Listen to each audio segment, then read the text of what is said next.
Quand j'ai besoin de payer quelque chose à la poste, je ne vais plus à la poste. Je paye par Internet. Quand j'ai un doute sur un mot, au lieu d'ouvrir le dictionnaire, eh ben, je plonge sur mon ordinateur et je regarde sur Internet. Je fouille constamment Internet. On dit toujours que c'est pas crédible, certaines informations, mais avec tous les exemples qu'il y a, on finit par trouver la bonne solution. On est informé par Internet, que ce soit d'ordre politique, juridique et autres. On veut des informations, on peut les avoir.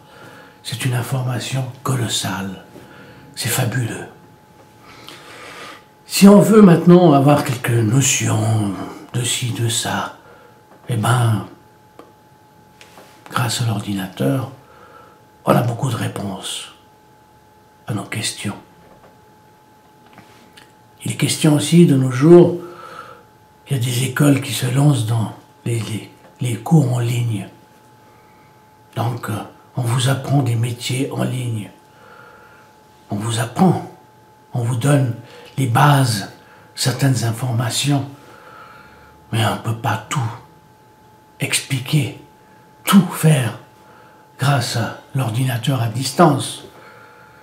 Il n'y a pas l'être humain qui est en face de vous pour pouvoir le palper, le toucher. Hein? On ne pourra jamais faire de la chirurgie à distance, bien que on va un jour inventer Dieu sait quoi.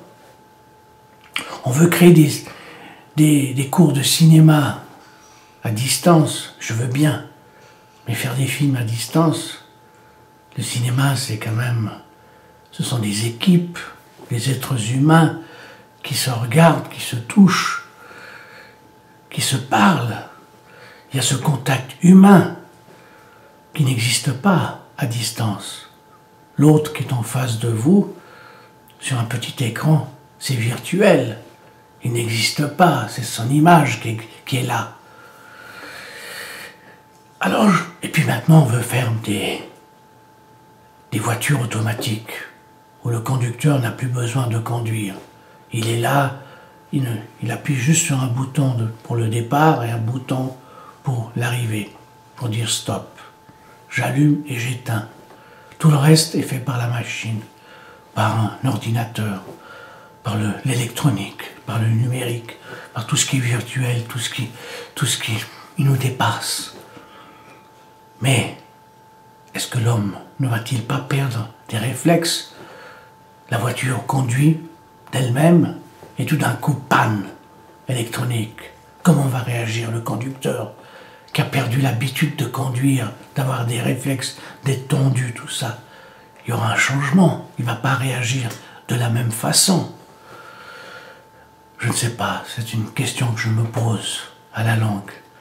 Est-ce que l'être humain ne va-t-il pas devenir une sorte de marionnette, hein, et puis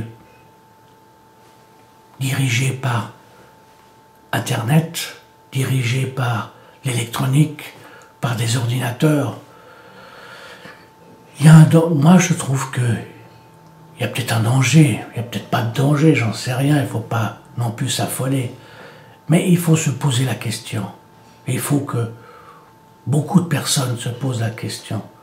Et il faut que, je dirais, tout le monde se pose la question. Est-ce que tout ce monde virtuel, tout ce monde entre l'électronique, le numérique, le virtuel et tout ça, ne va pas transformer l'homme? L'homme ne va pas devenir plutôt un homo ordinatus, tout simplement.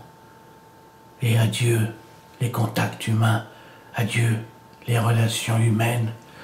Ce sera un petit homme timide, qui connaît à peine l'autre, donc il va redevenir sauvage, encore plus que sauvage. Je pose la question, c'est pas une affirmation. Merci.